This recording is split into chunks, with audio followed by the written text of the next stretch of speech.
I was an installer with PioneerRx for years, and I got to visit a ton of pharmacies all over the country. Hmm. And I've actually visited pharmacies where the owner was the PIC, and the pharmacist wouldn't want to take lunch because they had to be at the counter.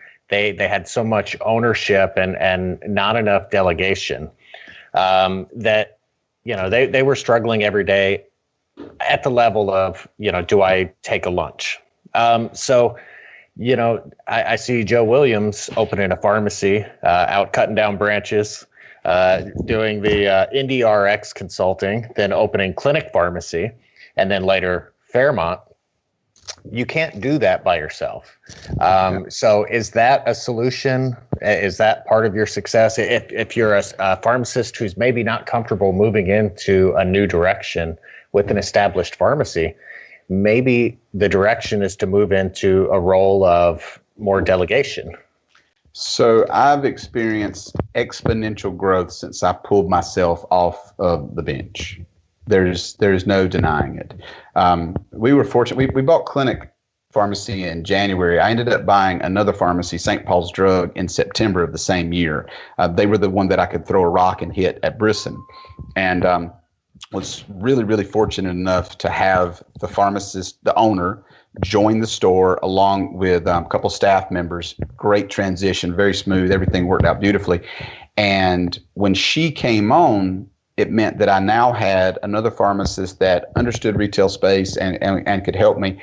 And so it helped me to kind of take a step back. And I recognized immediately how much more opportunities that I could find and take advantage of once I wasn't tied to my bench. For instance, I have a pharmacist now that is on maternity leave, and I've been on the bench since the beginning of October. And the techs probably hate me. I mean, I love them to death, but I'm the pharmacist that's got the stack of baskets that covers the entire counter, because I'll check a basket and then I'll go out there and glad hand and, kiss babies, hug ladies, and shake hands for as long as I can, trying to grow business and get people in the door. Or I'm walking around with my AirPods in, trying to put some new thing together for somewhere else, and that's just because that's what I'm best at. I mean, I think I'm a decent pharmacist, but I'm a better salesman. I'm a better, what's the word? I'm better at relationship building than I am at anything else. That's what's helped my stores when I'm in them, to grow, is just because of relationships, whether it was with a patient, a provider, some other secondary stakeholder, or another entity of some kind. It's those relationships that have kept adding to the growth. So, me getting off the bench, my staff is happier because the workflow is probably faster and more efficient, but two, my favorite thing about being off the bench is you. So how can I say this? It's like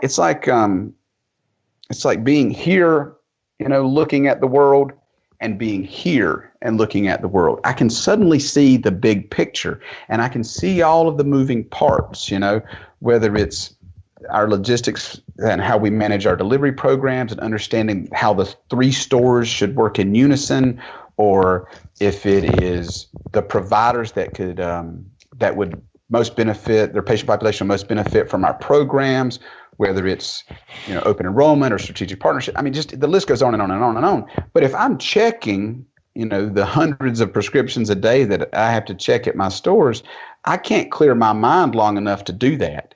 And I get up at 4:45 every day now. When I get home at 8 o'clock at night, I'm done. I'm ready to wind down and I'm ready to go to bed, and then I'll do it all again the next day. But by not having to concentrate so much on the bottles in my hand during the day, it allows me to have that time to develop these programs and do these things. And then the NDRX, I told you I'm long-winded. Then the NDRX, you get to help all these stores. And when I'm helping them, I'm also learning.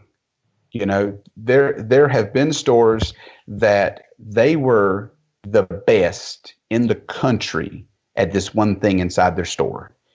And so when I'm there to fix the things that they're not good at, I'm able to kind of see and understand and learn how they're doing those other things. This is what I was saying earlier about the peer thing. You know, having a peer group of pharmacists that you talk with. I think this podcast is a great example. It's a wonderful opportunity for us to learn from one another because the world's big enough. The world is absolutely big enough. There's plenty of prescriptions. Walgreens, Walmart, CVS, they're low-hanging fruit for you to go get business. You don't have to take it from that independent 2 counties away. So, I'm in these stores and I'm seeing this thing and I say, that won't work like it is, as it is right there. But if I was to do this and carve this and change this and trim that, that could drop into my stores and work beautifully. And I think having the peer group and exposure to other stores and seeing how other people are doing things, that has probably been the secret to the success. And I couldn't have done those things if I was count, pouring, lick, and stick all day long and verifying, I think so many pharmacies struggle with that because, if you have a pharmacy, if you have a business, obviously that's something you're passionate about. Those pharmacies that you've talked about that were rooted in that community for so long, if you're there and you're the owner, it's got to be hard to step back and delegate and like they say at PDS, you can't work on your store if you're just working in your store, to have that bigger view.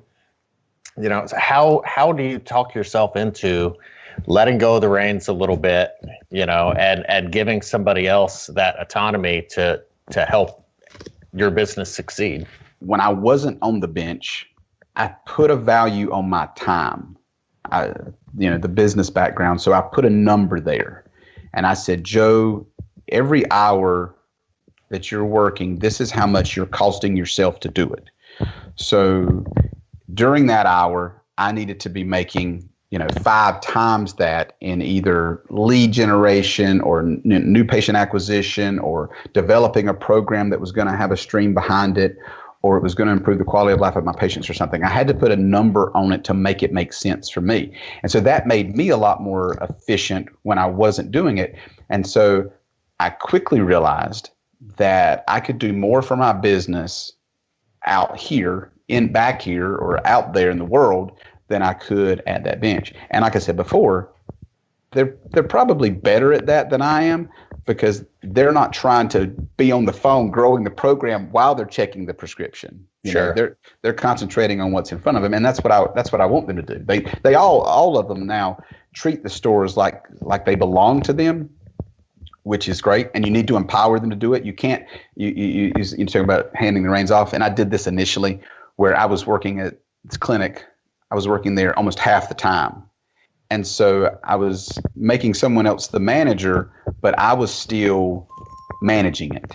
And it wasn't fair. And they weren't able to flourish and kind of let the store take on a piece of their personality. It was still, and she has a strong personality. So it was still like these two forces kind of, hitting each other.